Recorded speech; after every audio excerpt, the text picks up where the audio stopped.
네, 우리 수능 특강 82페이지 6번부터 수업 시간에 다 못 풀어드려가지고 요거 한번 같이 보도록 하려고요. 6번 문제 보겠습니다. 갑을 사상가들의 입장으로 적절한 것만을 보기에서 있는 대로 고른 것은입니다. 갑을 보시니까요. 정의로운 국가에서 천부적으로 유리한 자가 있다네요. 더 불우한 자의 복지를 개선한다는 조건 아래에서만 더 불운한 자의 복지를 개선해 주겠다라고 하는 조건 아래에서만 천부적으로 유리한 자들은 그들의 행운으로부터 이득을 얻을 수가 있다. 이렇게 얘기하네요. 요거는 우리 차등의 원칙을 설명하는 거죠. 최소수혜자에게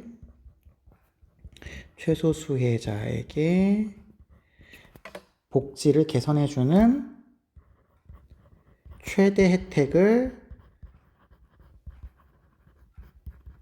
보장해준다는 조건 아래에서만 이분들 천부적으로 유리하게 재능을 가진 사람들에게 도움이 되는 이득을 가져갈 수 있다라는 겁니다.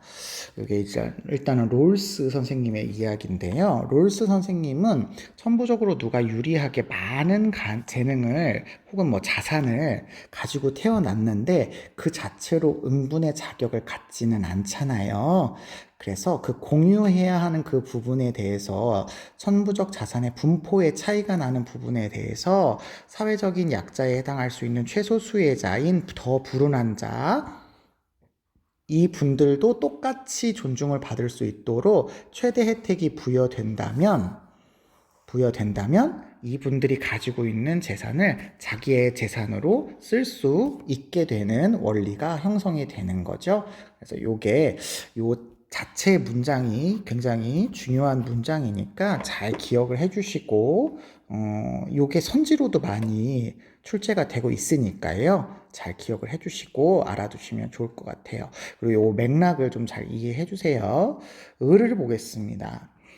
자본주의에서의 노동은 자아 실현 활동이 아니에요. 자, 원래 노동은 자아를 실현하는 활동이어야 된대요. 원래 노동은 자아를 실현하는 활동이어야 되는데 자본주의라고 하는 틀 안에서는 그렇게 되지 못한대요. 요거 어려운 표현으로는 노동소외. 노동이 원래 해야 되는 목적에서 소외가 된다. 이렇게 얘기를 하고 있고요. 생계를 위한 강제적인 활동이 된다. 물론 생계를 위한 활동일 수도 있지만 생계만을 위해서 자발적인 노동이 아니라 강제로 노동을 할 수밖에 없는 예속된 노동을 하게 된다.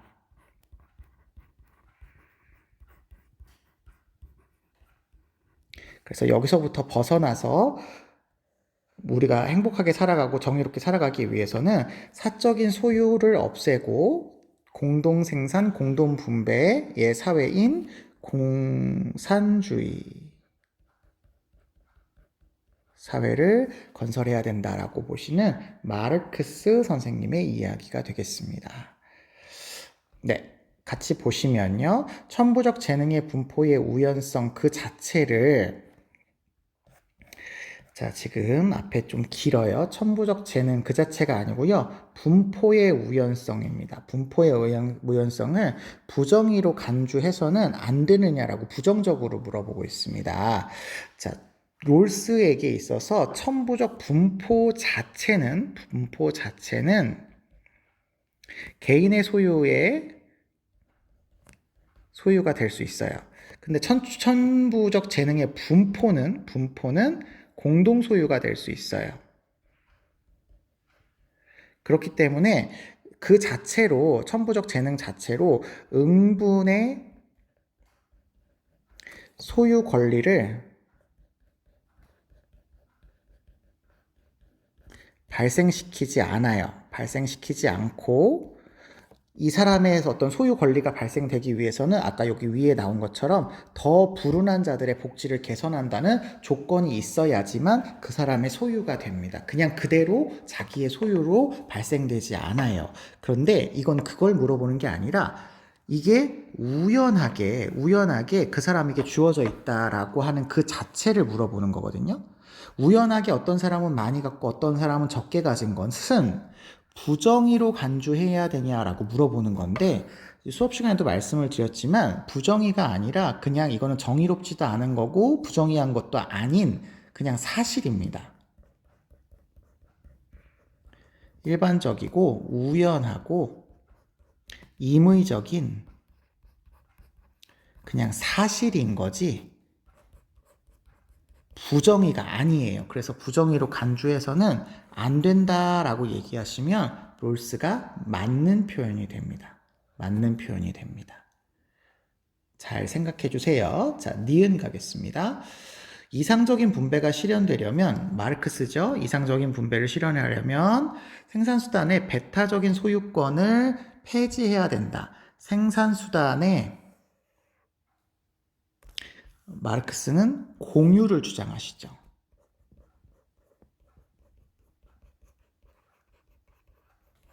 공유를 주장하시니까 배타적인 소유라는 건 타인은 간섭할 수 없는 소유라는 거니까 사적 소유권을 이야기하는 거라서 폐기해야 된다 그러면 마르크스 선생님은 맞는 거다 이렇게 보실 수 있겠습니다. 디귿, 능력에 따라 일하고 필요에 따라 분배받는 사회. 자, 요 사회를 마르크스는 이상적인 사회라고 보았죠. 공산주의에서의 모습입니다. 이 사회가 되면 계급 착취의 역사는 종식된다. 계급은 사라지죠. 계급은 소멸합니다. 계급은 소멸합니다. 그러면 당연히 계급 갈등도 없어지겠죠. 네, 그래서 이 표현도 맞는 얘기가 되겠습니다. 리을, 갑과 을이고요. 이상사회에서도 분배적 정의가 실현되려면 국가의 적극적인 개입이 필요하다라고 보고 있습니다. 자, 일단은 롤스 선생님 입장에서 봤을 때 분배의 정의가 실현되는 정의로운 이상적인 사회는 국가가 적극적인 개입, 다른 말로 큰 정부를 지향을 하죠. 그럼 이게 필요하다라고 얘기했을 때 롤스는 맞을 수 있어요. 이게 맥락상으로 보면 마르크스도 틀리지는 않겠지만 마르크스는 공산주의 사회에서는 국가도 소멸을 합니다. 국가도 소멸을 하기 때문에 국가가 적극적으로 개입한다라는 말이 성립할 수가 없어요. 그래서 을의 사상가에서는 동의할 수 없는 주장이 됩니다. 그래서 정답은 기역, 니은, 티귿이라고 찾아주실 수가 있겠네요. 자, 그 다음에 우리 7번 문제 보도록 하겠습니다. 갑을병 사상가들의 입장을 나그림으로 표현할 때 A에서 D에 해당하는 질주를 고르시는 겁니다. 갑을 보시면 법정에서는 오직 접시 저울이 중요한 표현입니다. 저울에서처럼 동등성의 원리에 따라, 동등성의 원리는 죄와 처벌의 관계가 동등하다라는 원리인 거죠. 같다라고 하는 원리인 거예요. 같다라는 원리가 동등성의 원리입니다. 그래서 여기에 따라서 형벌의 양과 질을 결정할 수 있고요. 형벌에 대한 처벌은 정언명령으로서 이루어지는 거라고 보고 계십니다. 그러면 갑사상가는 칸트 선생님이 되시겠죠? 칸트 선생님이 되시겠습니다. 제가 벤 다이어그램 문제라서 여기다 한 번 더 표시할게요. 그 다음에 을 보시면 살인자가 되면 죽을 것이라고 약속해.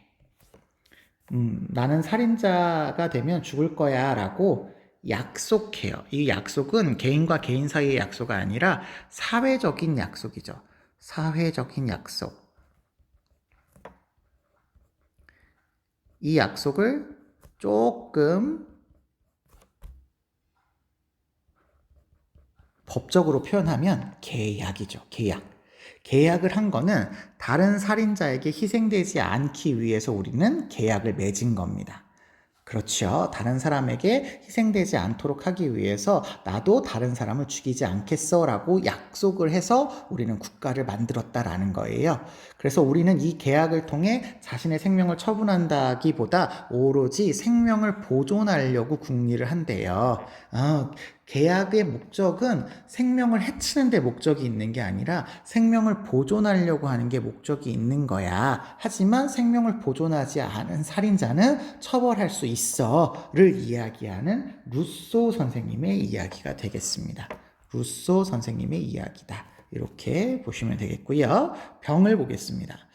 인간은 자신이 죽을 권리가 없는 이상 자신의 생명권을 타인에게 양도할 수 없답니다. 여기서 중요한 표현은 생명권을 양도할 수 없다라는 거죠. 그럼 생명권 양도 안 했다는 사람인데요. 이 사람이 사회 계약론자이기 때문에 자신을 죽일 권리가 없다. 자연권적 사상의 입장에서 자기의 생명을 보존하는 게 중요한데 자기의 생명을 죽일 수 있는 권리를 가지지는 않는다. 이렇게 보죠. 그리고 법은 각 사람의 개인의 자유 중 최소한의 모은 것, 우리가 요거를 일반 의사라고 합니다. 일반 의사의 총체가 국가다. 이렇게 보시는 분이에요. 그래서 이 사람은 베카리아 선생님 되겠고요. 제가 여기다가 베카리아 표기하겠습니다. 자, 그러면 벤 다이어그램 문제라서 이 세 사람을 모두 비교해서 살펴봐 주셔야 되시겠습니다. 기억 볼게요. 사형은 살인자를 사회 구성원이 아닌 적으로 간주하는 합당한 형벌이다. 이렇게 얘기했는데요. 자, 칸트는 살인자라고 하는 인격은 생득적 인격과 시민적 인격을 갖고 있어요.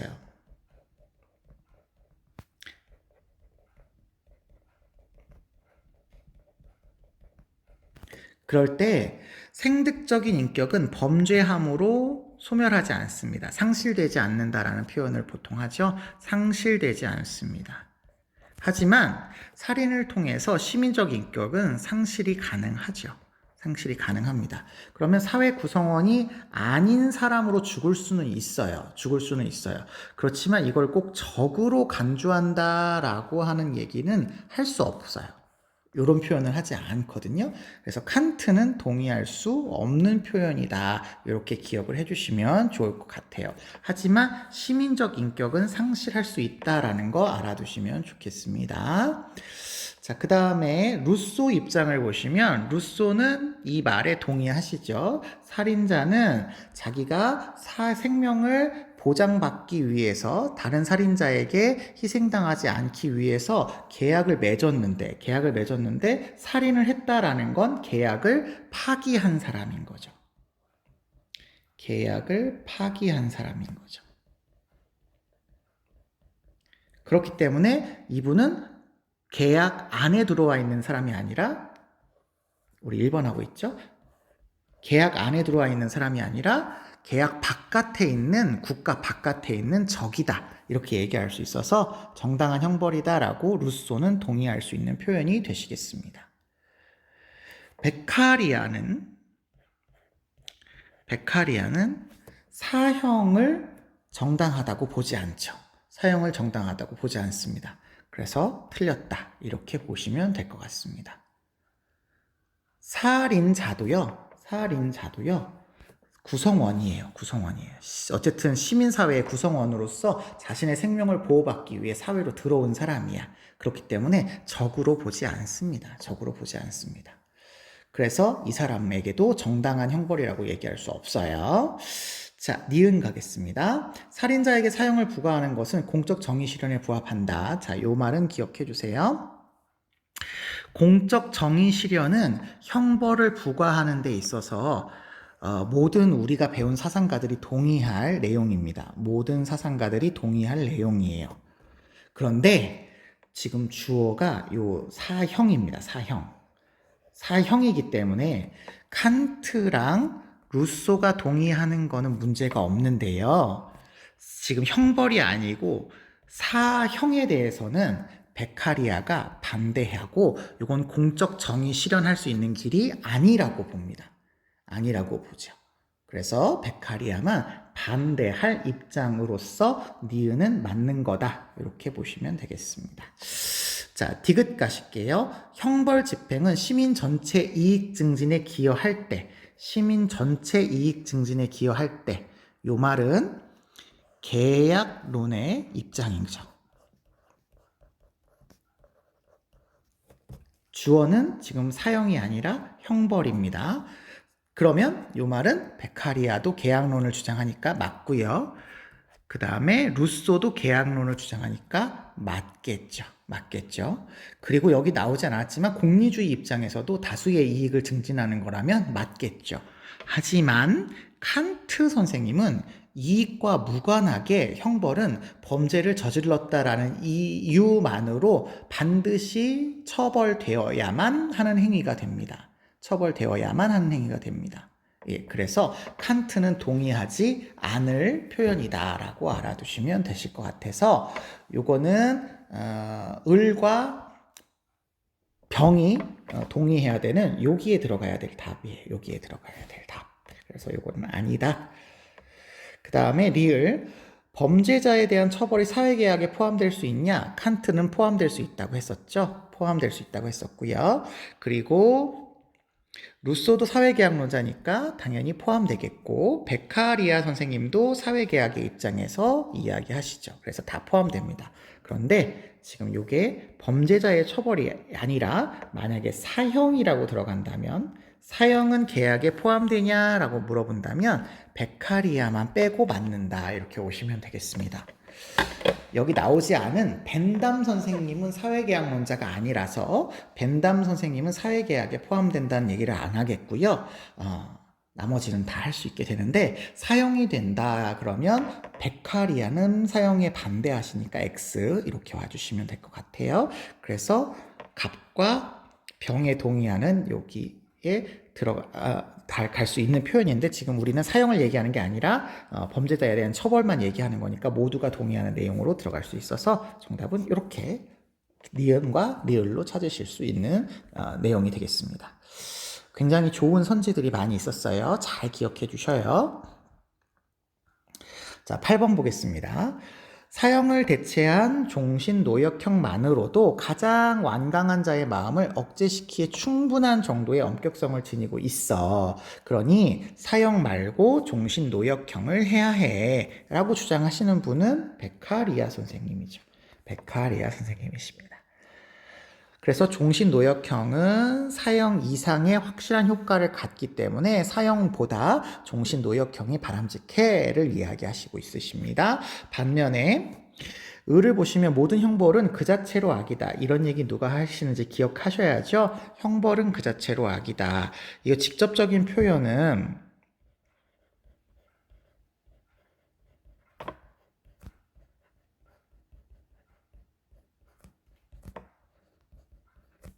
직접적인 표현이 이렇게 나오시면 이거 벤담이고요. 요거에 이제 동의한다 그러면 공리주의 사상가들이 되는 거예요. 하지만 악은 악이지만 다수의 이익을 증진한다면 실시할 수 있는 악이라고 해서 필요악이라는 표현을 쓰기도 하지요. 네. 공리의 원리에 의할 때 만일 형벌이 허용되어야 한다면 지금 이거는 만일 뭐뭐 한다면 이라고 하는 무슨 명령 얘기하는 거냐면 가언 명령 얘기하는 겁니다. 조건에 맞다면 최대다 최대 행복이라는 조건에 맞다면 그것이 더욱 큰 악을 없애는 것을 보장하는 조건에서만 허용되는 필요악이다. 이 표현인 거죠. 그래서 이거는 벤담에 대한 입장이 되시겠습니다. 자, 그럼 1번 보실게요. 갑은 국가가 시민의 생명을 박탈할 권리를 지니지 않는다. 그렇죠. 국가는 시민의 생명권을 양도받지 않았으니까 박탈할 권리를 지니지 않는다. 이렇게 얘기할 수 있겠습니다. 그래서 이건 맞는 얘기가 되겠고요. 2번. 형벌의 강도가 아니라 지속성이 인간의 의식에 더 크게가 중요한데요. 이거 비교급입니다. 영향이 없다가 아니라 더 크게 영향을 준다. 더 크게라고는 비교적으로 봤을 때 강도보다 지속성이 훨씬 더 영향을 미친다라고 보는 거니까 이거 맞는 표현인데 강도가 효과가 없다 이렇게 얘기할 수는 없다라는 거 알아두시면 좋겠고요. 3번 보겠습니다. 벤담은 형벌로 초래되는 해악, 이것도 나왔네요. 형벌로 초래되는 해악이 형벌을 통해 예방될 해악, 요거는 좋은 거죠. 요거는 사회적인 이익이 되는 좋은 겁니다. 근데 형벌로 초래되는 해악은 나쁜 거죠. 나쁜 거죠. 그럼 얘가 커야 형벌을 집행할 수가 있는 거죠. 네, 그러면 커서는 안 된다 라는 거니까 얘가 커서는 안 된다라는 거죠. 요게 커서는 안 된다라는 거니까 작아야 된다 맞는 얘기네요. 맞는 얘기다. 요런 표현들을 여러분 익숙하게 좀 기억해 두라고 말씀드렸어요. 자, 4번. 벤담은 갑과 달리 범죄자를 처벌하는 것보다 범죄를 예방하는 것이 형벌의 목적이다. 예방하는 것이 목적이다. 무슨 주의를 따른다라는 거냐면 예방주의를 따른다라는 거죠. 예방주의. 그런데 이 예방주의는 을도 갑도 모두죠. 그래서 이거 달리가 틀리게 되는 거네요. 달리가 틀리게 되는 겁니다. 5번. 갑과 을은 모두 형벌이 공리주의적 관점에서 근거돼야 된다. 그렇죠. 형벌이 공리주의적 관점에 근거해서 시행되고 있죠. 둘 다 그렇죠.